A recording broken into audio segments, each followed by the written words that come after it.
Hello everyone, Rebecca here from Stocking My Pantry, and in today's video I'm going to talk about 9 canning mistakes that can kill you.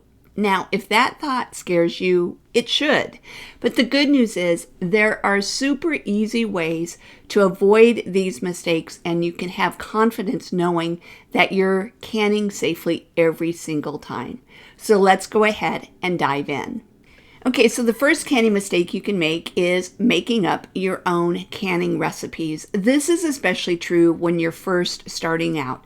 When you're first starting out, I recommend 2 books. The first book is this USDA Complete Guide to Home Canning. It is a great reference book. You can actually get all the material online, but I like having the physical book on hand because you can check and how much processing time, whether you should hot pack or cold pack, and so on. The second book is the Ball Complete Book of Home Preserving. This was actually the first canning book that I ever bought, and it really helped me out a lot because it has a ton of great information. So the main idea is to start off with tested recipes. Again, especially if you're new, you simply don't know what you don't know. And you can't just think, oh, I have this favorite, chicken pot pie recipe. I'm going to just make the filling for it and can it.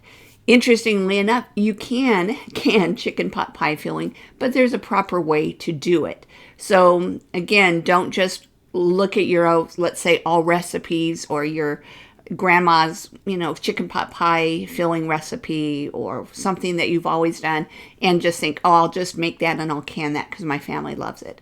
Don't do that. Start off with safe tested recipes. Okay, especially when you're brand new and when you simply don't know what you don't know. And that was me when I started. I did some things that were unsafe simply because I just didn't know. Canning mistake number 2 is adding unapproved or extra thickeners. So I mentioned, chicken pot pie filling. So in that, when you make your own chicken pot pie, you might thicken it with flour or cornstarch or something else before you put it into the, pie pan.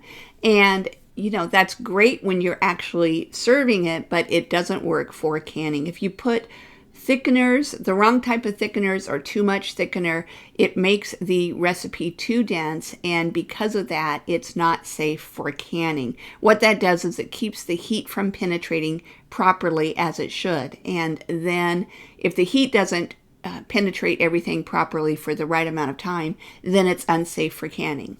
So what you can do in that case is, again, use a tested recipe from a good source and make it as is, and then you thicken it afterwards. So what I like to do is I'll follow a tested recipe, first say a chicken pot pie filling, and then when I'm ready to serve it, I take the extra step of pouring it into a pot and adding, let's say, cornstarch or flour slurry and thickening it, and then putting it into the pie pan and putting the crust on and all of that.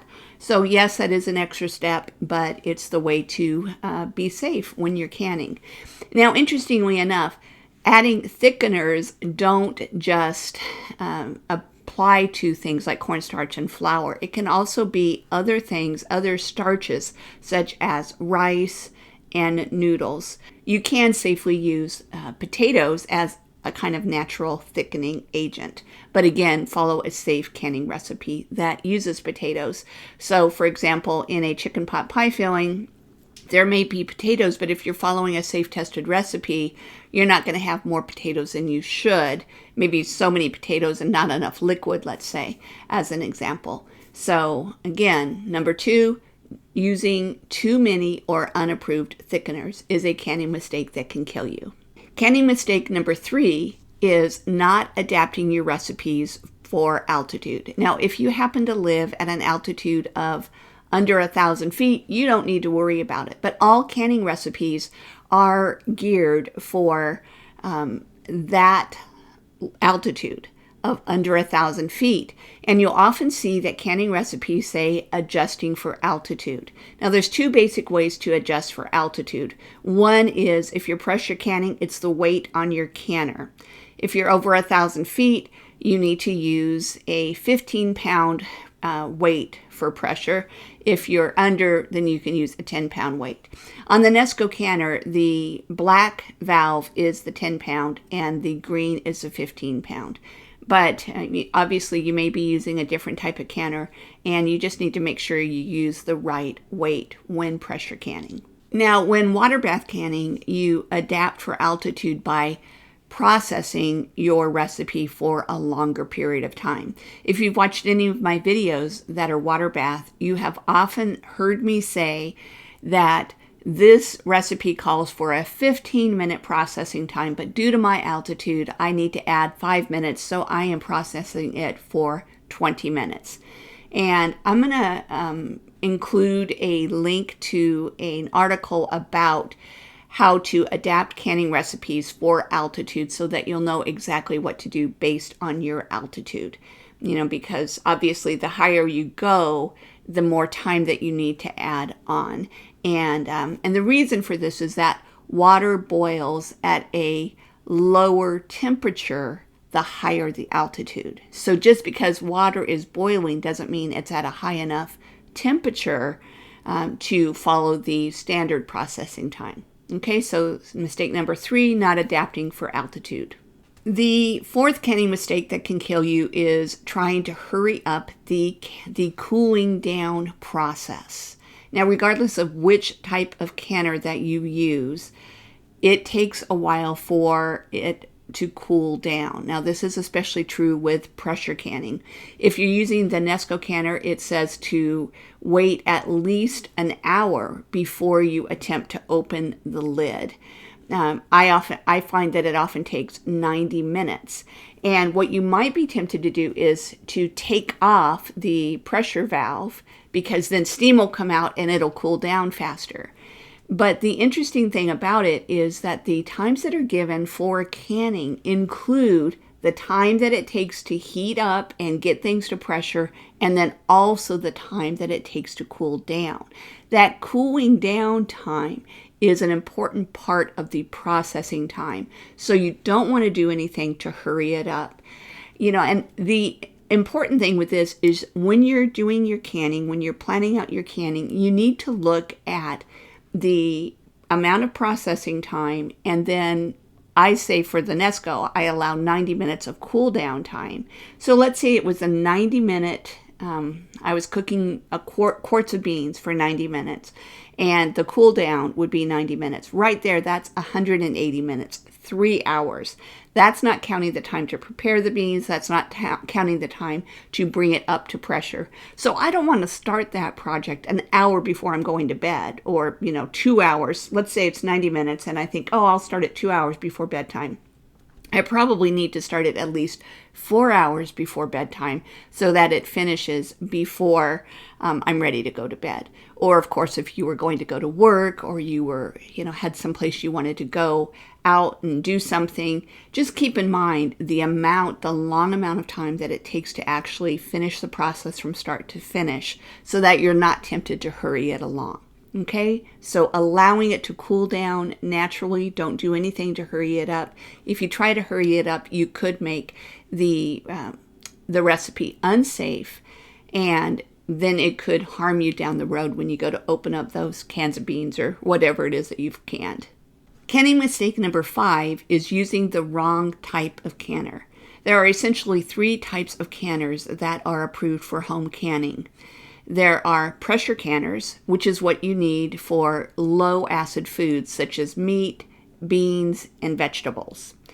And then there are water bath and steam canners that can both be safely used for processing high acid foods such as salsas and fruit and pickles. So, there's always the instructions for the recipe that you read will tell you whether it is a water bath or pressure canning recipe. If it says it's a water bath recipe, you can safely use it in a steam canner. You can safely use a steam canner for that. Now, some people swear that you can safely use water bath canners for low acid foods, and it is true that people have done that prior to there being wide availability of pressure canners. The Amish still often do that, and people in Europe often use water bath canning. And so technically you can do that. However, the amount of time that it takes to safely process the food is so long that it's just not worth it. So especially if you are living in the United States or anywhere where you can get your hands on a pressure canner, just buy a pressure canner. Especially if you buy something like a Nesco, which often is just a little over $100, it's well worth the investment, because you don't want to have to boil something for 6 hours or 9 hours or whatever and keep it boiling and have to keep adding boiling water to it because you're going to run out of water. It's just not worth it. There's actually a video by Rose Red Homestead on water bath canning low acid foods. And she, in her wonderful scientific way that I love, demonstrates what it would take to safely water bath can low acid foods. And I will definitely link to that in the description, so be sure to check that out, because it really gives you some perspective on why it is simply not worth it. So in that video, she explains the algorithm that is used to figure out how long you would need to water bath low acid foods in order for them to be safe. And at sea level, it would be a minimum of 6 hours. And at a higher altitude, such as her altitude is 5,000 feet, it could take a minimum of 18 hours. Now, obviously, you would need to start very early in the morning, and you would need to stay up late, and you would need to watch it like a hawk. It's simply not worth it.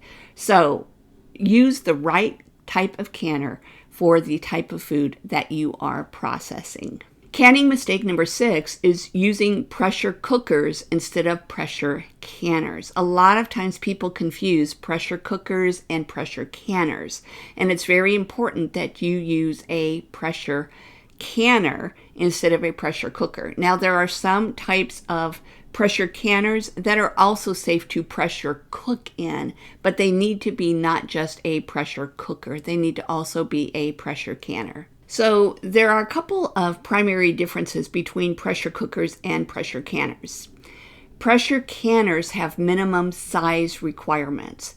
Now, one reason that I chose the Nesco canner as an electric canner is that it meets the minimum size requirements that the USDA puts out, which is a minimum of 4 quarts or 4 pints. And so it holds enough that it is the right size. So even though it's small, it can be used as a pressure canner. And it also has other safety features that make it safe for pressure canning.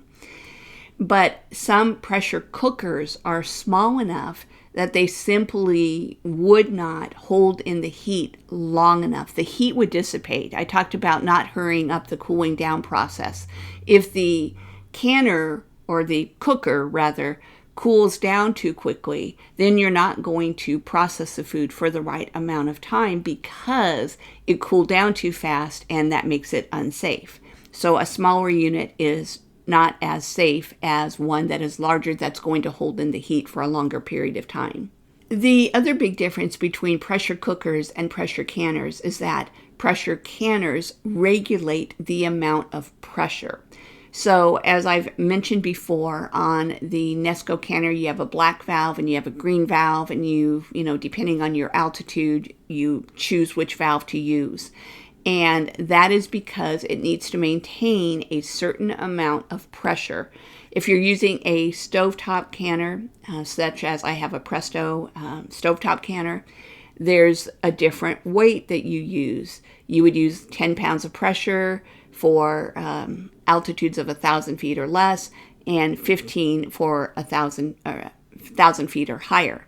And so you need to make sure and use the right pressure regulating valve, and the canner maintains that amount of pressure. A pressure cooker is not intended to maintain that same amount, the right amount of pressure, and so it won't be safe to use for pressure canning. Canning mistake number 7 is adding extra vegetables to salsa recipes. Now, I am naturally a cook that I kind of wing it. When I am just cooking something, I hardly ever follow a recipe exactly. In fact, I hardly use recipes when I'm cooking. I just throw stuff in a pot and kind of add my spices, taste it. Oh, yeah, that's good. When you are canning salsa, you need to make sure to have the right amount of acid. It is a food that will be water bathed or steam canned, and it needs to be high enough acid. So let's say that you're following, you look at the recipe in a book like this, and you think to yourself, well, I like this basic recipe, but I want to dump in a whole bunch of cilantro, or I want more onions, I want more peppers, that type of thing. The problem with that is that it can throw off the acid level and make it unsafe to can. So be sure to follow the safe canning recipe in a book like this, and don't alter the amount of vegetables, the amount of low acid foods. You can check the acid level, but that is a little bit more advanced, and so that might be something that I get into in the future, how to test the pH of a recipe to make sure it's safe to water bath can. But generally speaking, you don't want to add extra vegetables to a salsa recipe. So speaking of that, canning mistake number 8 is not adding acid to tomato canning recipes that you're going to be water bath canning. Now, interestingly enough, and I have to tell you, to be honest, I don't understand the why behind it, but even when pressure canning tomatoes, you need to add acid to it. But especially when you're water bath canning, you don't want to just can, let's say, tomatoes without adding some acid to the tomatoes. There are a lot of people who say, oh, for generations, my family has been canning tomatoes without adding any lemon juice or citric acid or anything like that. But over time, tomatoes have changed, the varieties have changed, the soil conditions have changed, and all of that, to where they're not necessarily as high acid as you would hope. And because of that, you always need to add some type of acid when water bath canning tomatoes. There's lemon or lime juice, there's vinegar, there's citric acid. So I'm going to go over a little chart with you to talk about how much acid you need to add to your tomatoes when you're water bath or steam canning them. Okay, so the first is lemon juice. In a pint, you would add 1 tablespoon, and in a quart, you would add 2 tablespoons. Okay, so a pint of tomatoes, you're going to put a tablespoon of lemon juice, a quart, 2 tablespoons. And next is citric acid. For a pint, put in 1/4 teaspoon of citric acid. In a quart, 1/2 teaspoon of citric acid. And finally, 5% acidity vinegar. So vinegar, when you look at a bottle, jug, whatever it is of vinegar, it'll say the acidity level. So your typical white distilled vinegar is going to say 5% on it, but you need to check the label to make sure. You can use another type of vinegar if you would like, but it needs to say 5%. And with vinegar, you need to, when canning tomatoes, to a pint you need to add 2 tablespoons of vinegar, and in a quart, 4 tablespoons of vinegar. Now this is where often salsas and things have vinegar in them, but if you were just doing tomatoes by themselves, that's how much vinegar you would need to add.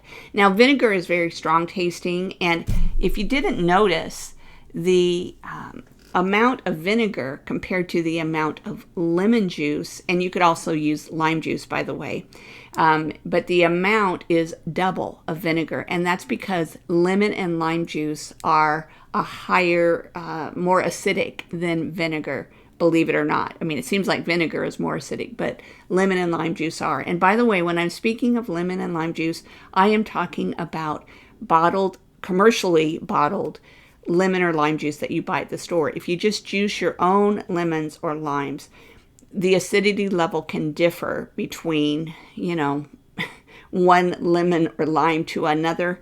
And so that's why you need to use bottled for that. Okay, so when canning tomatoes, add some type of acid to them. I usually use bottled lemon juice. And by the way, when you're using citric acid, be sure to use food-grade citric acid, such as ball citric acid that you can find on places like Amazon or Walmart, things like that. So it needs to be food grade. Okay, canning mistake number 9 is allowing food to cool before canning. Now, life happens. I know I tend to get interrupted a lot just with my personal living situation of caring for my 93-year-old mom. Or sometimes what will happen is I don't have time to do everything in one day. So I will, let's say, prepare a salsa before, the day before, or chili or something like that, and then can it the next day. Obviously, you refrigerate it, during the in-between time, or let's just say you get interrupted and it cools down. So it's unsafe to can something that has cooled down if it is a hot pack recipe. In the recipe, it will tell you whether you should hot pack it or raw pack it. Now, sometimes either one is fine, and that doesn't matter. But if it says hot pack, and that is the only option, you need to reheat anything that has cooled down before you can it. Okay, and the reason is that it is taking into consideration, the amount of processing time is taking into consideration that the item is hot when it goes into the jars. So again, if it cools down, it's no big deal because you can reheat it.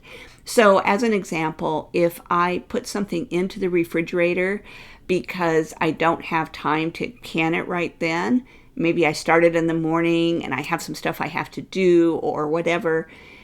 Or sometimes, and to be honest with you, sometimes if I'm making something, I have a lot of pain issues and it's too much on me sometimes to do a whole process in a day. So I might prepare something that has a long processing time, such as chili. I might prepare it the night before, stick it in the fridge, take it out of the fridge in the morning, reheat it, and then put it into the canning jars. So again, if it's a hot pack recipe, don't allow it to cool down before you put it into the jars and can it. If it does cool down, just reheat it, and then you can safely can it. So I hope that you found this video helpful. If you did, I would really appreciate it if you would like the video, and if you haven't already done so, if you would subscribe to my YouTube channel. Thank you so much, everyone. Have a great day.